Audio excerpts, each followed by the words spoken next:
సీతాదేవిని సహనశీలునికి రూపంగా, విష్ణువుని స్థితికారకుడిగా, అలాగే లక్ష్మీదేవిని సిరి సంపదల ప్రదాతగా,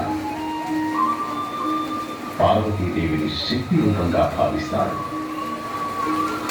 వైరాగ్యానికి శివుడు ప్రతీక. కానీ ప్రేమ భావనల ప్రస్తావన వచ్చిన ప్రతిసారి కేవలం ఒకే ప్రేమ జంటని మాత్రమే ఎల్లవేళలా స్మరించుకుంటూ ఉంటారు. ఆ ప్రేమికులే రాధాకృష్ణులు. కానీ ఈ ధరిత్రిపైన అమరమైన రాధాకృష్ణుల గాథని తెలుసుకోవడానికి ముందు వాళ్ళు ఈ భూమి మొదటించాల్సి వచ్చింది. ఈ విషయాలన్నీ తెలుసుకోవడానికి మనం గోలోకానికి వెళ్లాల్సి ఉంటుంది. అక్కడ యుగ యుగాలుగా రాధాకృష్ణుడు నివసిస్తూ ఉన్నారు. ఈ కథ శ్రీకృష్ణుడి పరమ భక్తుడు ఒకరు ఆ గోలోకానికి వెళ్లి శ్రీకృష్ణుడిని కలవడంతో మొదలైంది.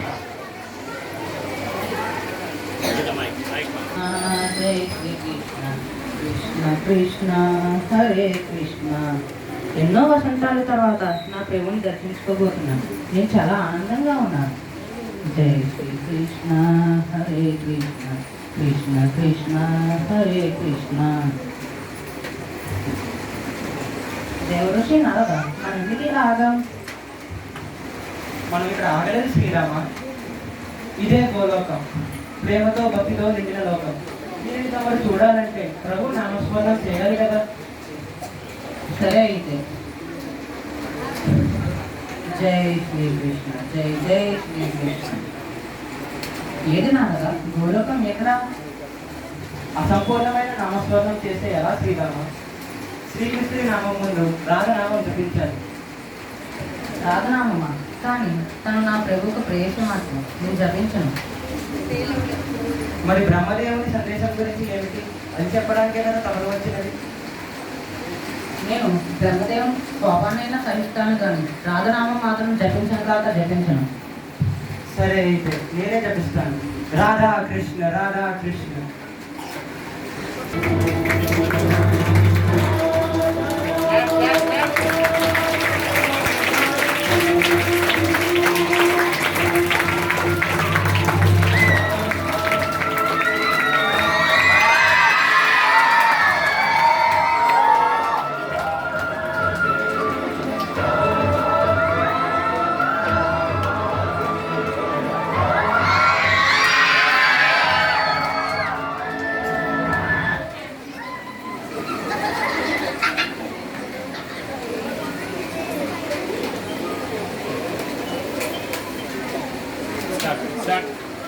మాత్రం ఒకటే.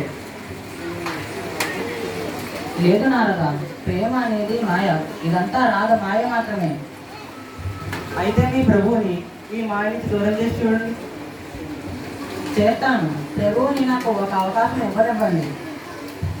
ప్రభు అందరికీ ఒక అవకాశం ఇస్తారు. ప్రభు ఎవరిని ఇప్పుడు పిలుస్తున్నారు. ఎక్కడ?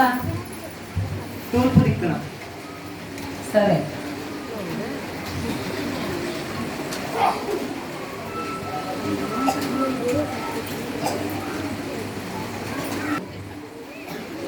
అయ్యో,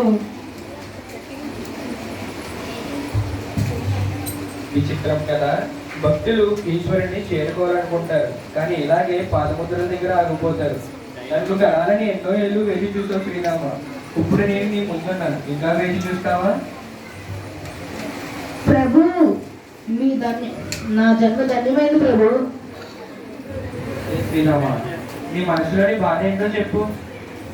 అది బ్రహ్మ సందేశం. అది కాదు, నీ మనసులోని బాధ.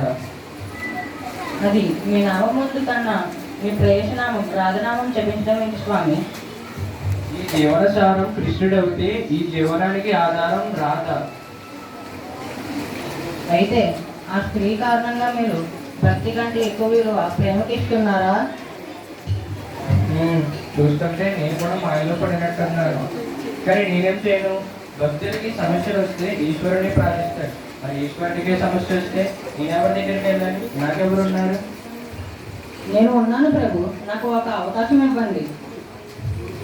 భారతికి సమయం అయింది, అక్కడ నీకు అవకాశం దొరుకుతుందేమో. సరే ప్రభు.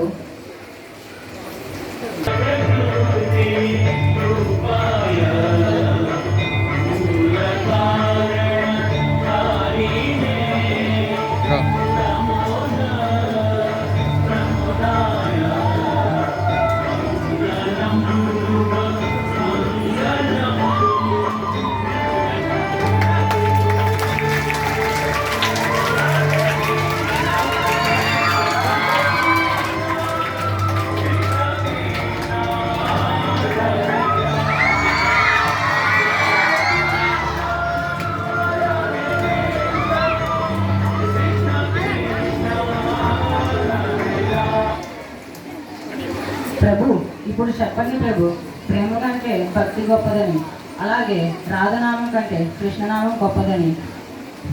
ముఖ్యమైన నిర్ణయం తీసుకునే ముందు కొద్దిసేపు ఆలోచించుకోవడం మంచిది శ్రీరామ. నేను విశ్రాంతి తీసుకుంటాను, ఆ తర్వాత చెప్తాను. సరే ప్రభు. ఇక్కడ రాధ అందరినీ తన మాయలో పడేస్తుంది.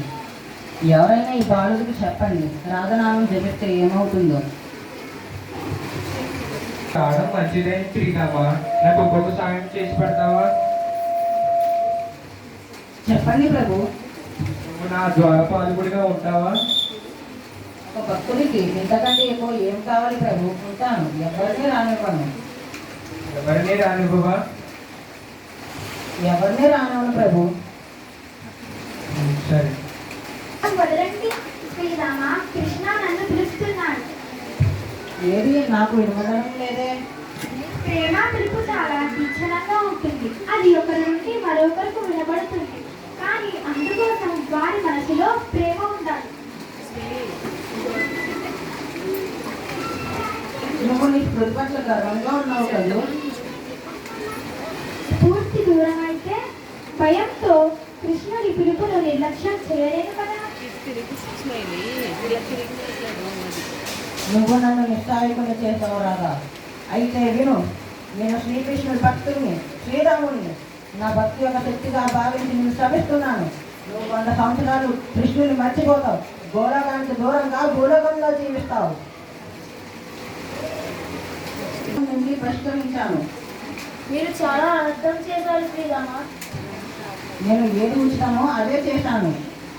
అది అయితే మీరు ముందుగానే చేశారు. రాధా రాధా అని జపించండి. ఎందుకు నేను రాధా రాధా అని జపించాలి? అలా రాధనామం జపించడం వలన ఏమవుతుందో తెలుసా? తెలుసు. నేను ఒక కీటకాన్ని నేలపై పాకుతూ నాకు ముక్తి కావాలనుకున్నాను. అప్పుడు మీరు రాధానామం జపించారు. నాకు ముక్తి లభించి నేను ఆకాశంలో ఎదుగుతున్నాను. అప్పుడు మీరు మళ్ళీ రాధా అని జపించారు. అప్పుడు మనిషిగా మారారు.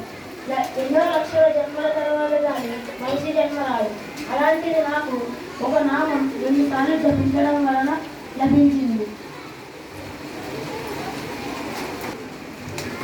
ఏ శ్రీరామ, ఏం చేసినా కృష్ణుడి ఇష్టానుసారముగానే. పెద్ద పాపం కూడా కట్టుకున్నాను.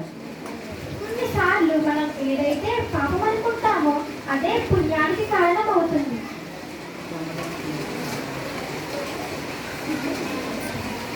నన్ను క్షమించండి రాధా. నువ్వు బ్రహ్మదేవుని సందేశాన్ని తీసుకువచ్చావు కదా, ఏంటది? అది శ్రీకృష్ణుడు భూమిపై అవతరించాల్సిన సమయం ఆసన్నమైంది రాధా. క్షమించండి కృష్ణ. తన తప్పును అంగీకరించడం, తప్పుని సరిదిద్దడంలో మొదటి మార్గం అవుతుంది శ్రీరామ. లోకంలో నీలాంటి వాళ్ళు ఎవరున్నారు చెప్పు? తన తప్పును అంగీకరించి సరిదిద్దుకునే వాళ్ళు. మనుషులు ఒకరిని ప్రేమిస్తారు, వారి పట్ల భక్తితో ఉంటారు. ఆ భక్తిని శక్తిగా మార్చుకొని వారిని వశం చేసుకోవాలనుకుంటారు. కానీ ప్రేమ అంటే వశం కాదు. ప్రేమ అంటే ఒకరి మనసుని ఇంకొకరికి ఇవ్వడం. ఈ భక్తికి మూలం ప్రేమే. ఇది నీకు మాటల ద్వారా చెప్పాను, కానీ నువ్వు వినలేదు. ఎందుకంటే మనుషులు ఏదైతే ఉంటారో దాన్ని మర్చిపోతారు, కానీ మనుషులు ఏదైతే చూస్తారో దాన్ని శాశ్వత కాలం గుర్తుపెట్టుకుంటారు. ఇది చెప్పడానికే నేను ధరిత్రిపై అవతరించాల్సి వస్తుంది.